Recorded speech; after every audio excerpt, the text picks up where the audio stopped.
अस्सलाम वालेकुम व्यूअर्स की हाल चाल जे ठीक ठाक हो व्यूअर्स छत दे उत्ते आए हैं टाइम सुबह दा वे 12 तकरीबन बज गए ने ते अज रात नूं बहुत ज़्यादा बारिश हुई सी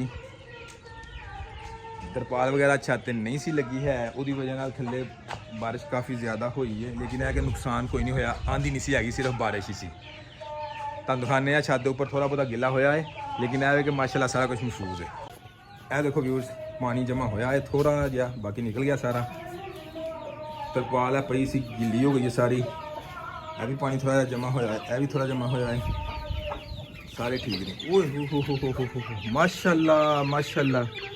लो जी एक साड़ी मुर्गी जी ना पारे से बह गई है तो ये अंडे वगैरह थले जमा होए पे ने तो इनू अंडे लिया के ना तो इनू भी रखने इनू किसी एक नीचे खुदा छोटा सिलेक्ट करके ना तो वो बिठाने चलो ये भी अच्छा हो गया मेरे को अंडे काफ़ी ज़्यादा हो गए सन तो मुर्गी पारे तो कोई नहीं बैठ रही तो चलो एक मुर्गी पारे तो बैठ गई कुछ अंडे हम घट जाएंगे यदा भी तुम दिखाने इन पारे तो बिठाने नाल तुम दिखाने इन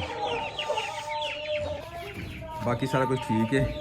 कलर वगैरह जो अंदर किए सन वो अंदर खिलारा बहुत ज़्यादा पिया है सिर्फ इस वास्ते खिलारे क्लीयर नहीं किया कि परली साइड जी है ना वो हरे कलर होने वाली है देखो देखते भी इतों तक हुई है अगली क्लीयर होने वाली है। लो अबू हरारा भी उठ के आ गया छत के ऊपर। क्या खा रहे हो दिखाओ मुझे क्या खा रही हो खा लिया अच्छा चलो सही ठीक है। क्या खा रहे थे अच्छा नान खा रहे थे ठीक है। ओहो इन्होंने की हो गया इन्होंने की हो गया इन्होंने मेरा ख्याल है बाहर कर दी है व्यूअर्स ये बड़ा रोला पान दे हेलो जी जी मेरी चीज़ें माशाल्लाह माशाल्लाह माशाल्लाह है जी भी मेरी ज़बरदस्त व्यूअर्स मुकम्मल सफाई उत्ते होने वाली है। तरपाल साड़ी नहीं लगती पई सारे काम होने दे ने तरपाल नहीं लगती पई है लेकिन अज मेरा ज़हन है तरपाल नूं क्लीयर करके ऊपर लगा के जाना में लेकिन शुक्र अल्लाह का मौसम ठीक है गर्मी नहीं हैगी अज रात की बारिश की वजह मौसम बिल्कुल ठीक है। देखो तुम देखो बच्चे जिन्हें वो भी बड़े खुश ने सारे यानी कि बड़े पिंड में जिन्हें भी ने सारे खुश ने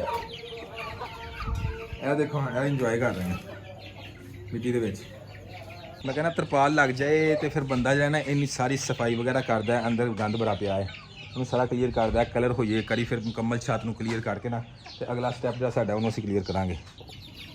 पानी इन्हों ना पिंजरे च असल तो खत्म हो गया सी तो थोड़ा जिहा पानी बारिश का वो नहीं पी जान देने देखो माशाल्लाह भी सारिया मुर्गियां पानी वगैरह डाल दिता दाना डाल दिता है। हुण मेरा ज़हन है कि वो जी मुर्गी ने पारा मलिया ना इनू उपरों उठा के ते नीचे जो वाले खुडे चों बिठा दें ए नीचे वाला ठीक है तो इतों उठा दें नीचे वाले छोटे चूजे जो ने उन्होंने उत्ते कर दें तो कोशिश करने यूज ए देखो उधर जगह मैं बिल्कुल रेडी कर दी है पानी वाला जो पानी डाल दिता है दाने का दाना रख दिता है तो यह जगह तैयार कर दी है। इतने फिलहाल आर्टिफिशियल अंडे रख के बिठाने अगर आप बैठ गई तो अंडे नीचे लिया के ना इतने तो दोबारा असल अंडे दे रख देंगे असल तो बेसिकली बाद ऐसा होंगे कि जगह चेंज करने मुर्गी उत्थे बैठती नहीं है इस वास्ते असीं आर्टिफिशियल अंडे थले रखांगे वो पर देखा अगर बैठ गई ठीक है नहीं दोबारा उन्होंने यो जगह शिफ्ट करना पैना है।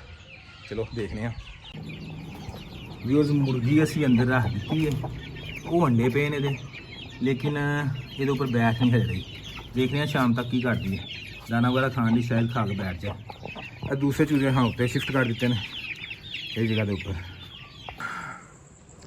यूज रात हो गई है तो मैं क्या जाके देखा भला उत्ते मुर्गी जी अगर बैठ गई है अंडिया के उपर तो अंडे जो सही ने नीचों लिया के तो नीचे रखिए क्योंकि हूँ तो फिलहाल तो आर्टिफिशियल रखे ना तो आइयो देखते हैं।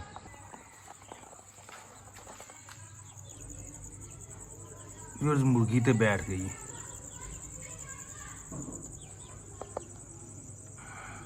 मुर्गी बैठ गई है तो नीचे मैं जाकर तो अंडे ले आना वा तो अंडे जो लिया के तो नीचे रखने मुर्गी दे ए वाले अंडे जो सारे इन्हों के विचों फस्ट डेटा के जोड़े हैं ने उन्होंने इन्होंने पा दें तो दूसरे जो ने नैक्सट जी मुर्गी बैठेगी ना वो नीचे रख देंगे।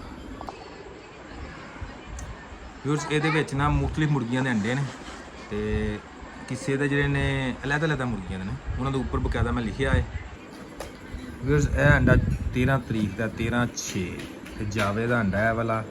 ਇਹਨੂੰ ਅੱਜ ਹੋ ਗਏ ਨੇ 25 13 ਤੇ 12 ਦਿਨ ਹੋ ਗਏ ਨੇ ਵੀਰਸ।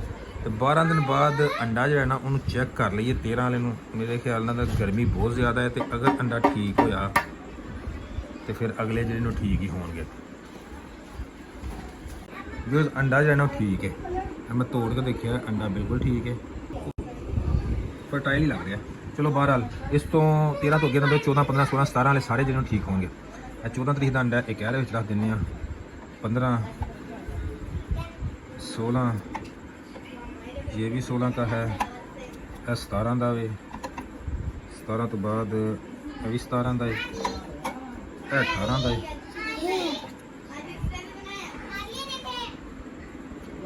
ਇਹ 19 ਦਾ। ਕਿੰਨੇ ਹੋ ਗਏ? 2 2 4 2 6 2 8, ਇਹ ਹੋ ਗਿਆ 20 19 ਦਾ।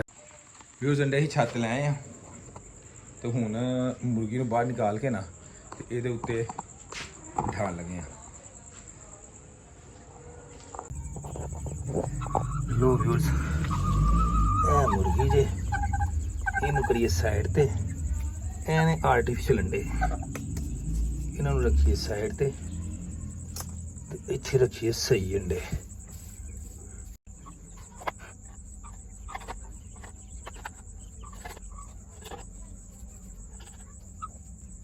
ਅੰਡੇ ਅਸੀਂ ਰੱਖ ਦਿੱਤੇ ਨੇ 12 3 3 6 ਤੇ 9 10 11 12 ਤੇ ਅੱਲਾ ਦੀ ਸਪੋਰਟ। ਵੇਖੋ ਹੁਣ ਕਿੰਨੇ ਬੱਚੇ ਨਿਕਲਦੇ ਨੇ ਇਹਦੇ ਚ। ਬਹਿਓ ਜੀ ਤੁਸੀਂ ਉੱਤੇ। ਲਓ ਜੀ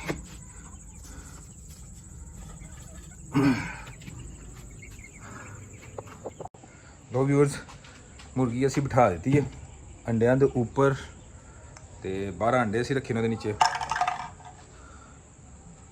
ਤੇ ਮੁਰਗੀ ਬਿਠਾਤੀ। ਰਾਤ ਦਾ ਟਾਈਮ ਹੈ, ਅੱਜ ਡੇਟ ਹੈ 25। ਅੱਲਾ ਨੇ ਚਾਹਿਆ ਤੇ 25 ਤੇ 5 30 10 5 ਯਾਨੀ ਕਿ 15 ਤਰੀਕ ਵਾਲੇ ਦਿਨ ਇਨਸ਼ਾਅੱਲਾ ਅੱਲਾ ਨੇ ਚਾਹਿਆ, ਤੇ ਜਿੰਨੇ ਅੱਲਾ ਨੇ ਚਾਹੇ ਉਹਨੇ ਵਿੱਚ ਬੱਚੇ ਨਿਕਲ ਆਉਣਗੇ। ਤੇ ਹੁਣ ਚਲੀਏ ਥੱਲੇ, ਇਹਨੂੰ ਬੰਦ ਕਰਕੇ ਤੇ ਹੁਣ ਨੀਚੇ ਚਲੀਏ। ਮੇਰਾ ਖਿਆਲ ਹੈ ਉਹਨੂੰ ਮੁਰਗੀ ਬੈਠੀ ਤੇ ਹੈ, ਵੈ ਆਪੇ ਐਡਜਸਟ ਹੁੰਦੀ ਰਹੇਗੀ ਇਹਦੇ ਉੱਪਰ। ਚਲੋ ਜੀ।